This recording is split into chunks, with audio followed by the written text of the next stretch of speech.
আসসালামু আলাইকুম প্রিয় দর্শক, সবাইকে ঈদের অনেক অনেক শুভেচ্ছা।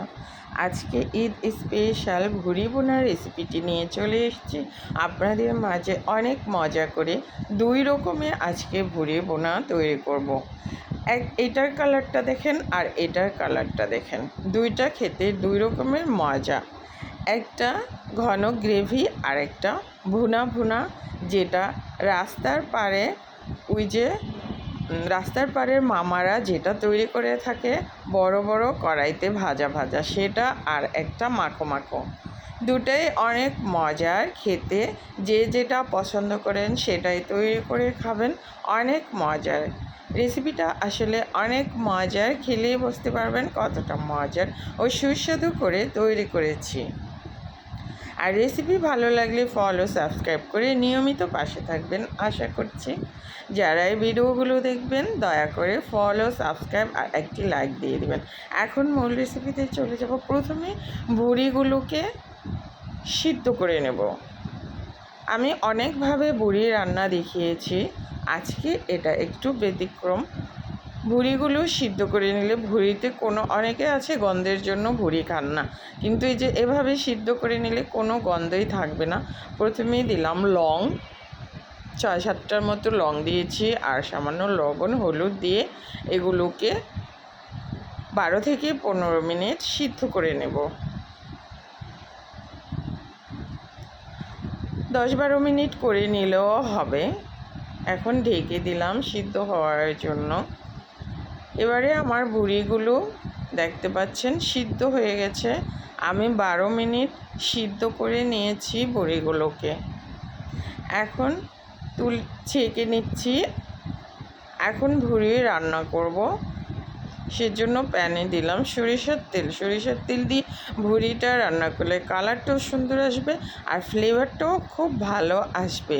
প্রথমেই দিলাম 3-4 টুকরা দারচিনি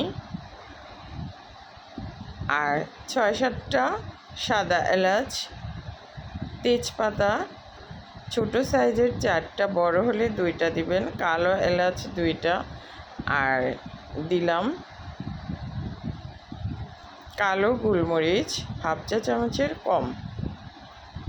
এবারে 1 কাপ পেঁয়াজ কুচি দিয়েছি, কারণ আমি 1 কেজি ভুড়ি রান্না করব। সেই মেজারমেন্টে মশলাগুলো অ্যাড করছি।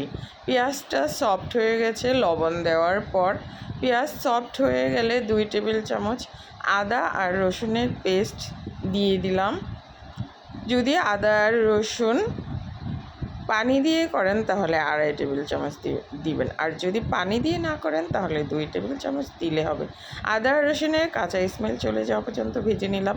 এবার দিলাম 1 টেবিল চামচ ধনিয়ার গুঁড়া, 1 টেবিল চামচ মরিচের গুঁড়া,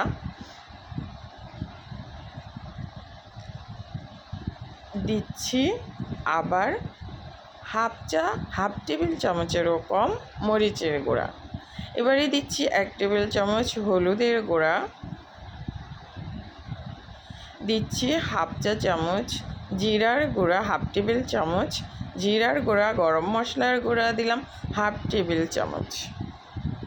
এবারে মশলাগুলো মিশিয়ে নিলাম পেঁয়াজের সাথে।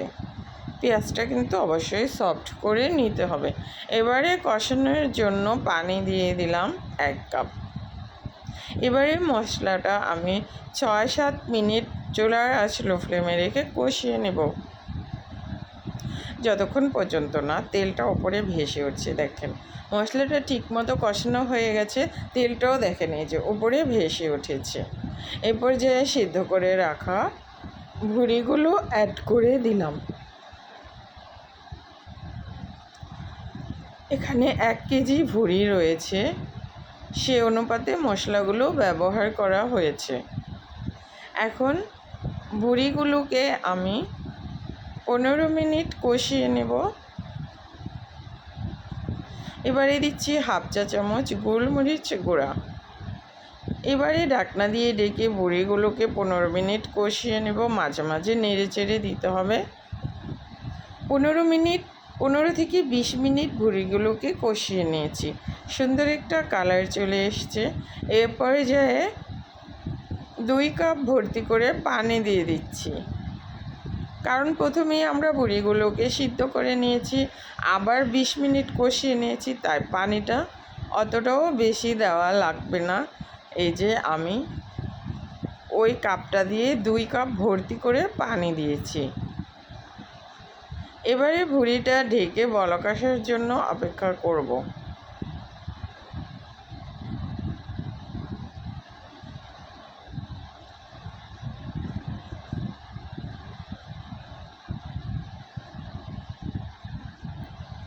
এবারে দিচ্ছি 1 চা চামচ।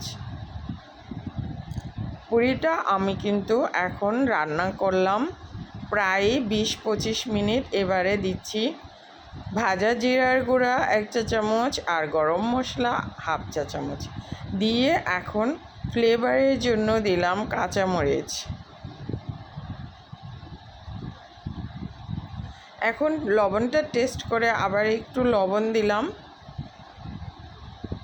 এবারে দেখেন আমার রান্নাটা কিন্তু আর 10 মিনিট রান্না করার পর আর 10 মিনিট রান্না করেছি।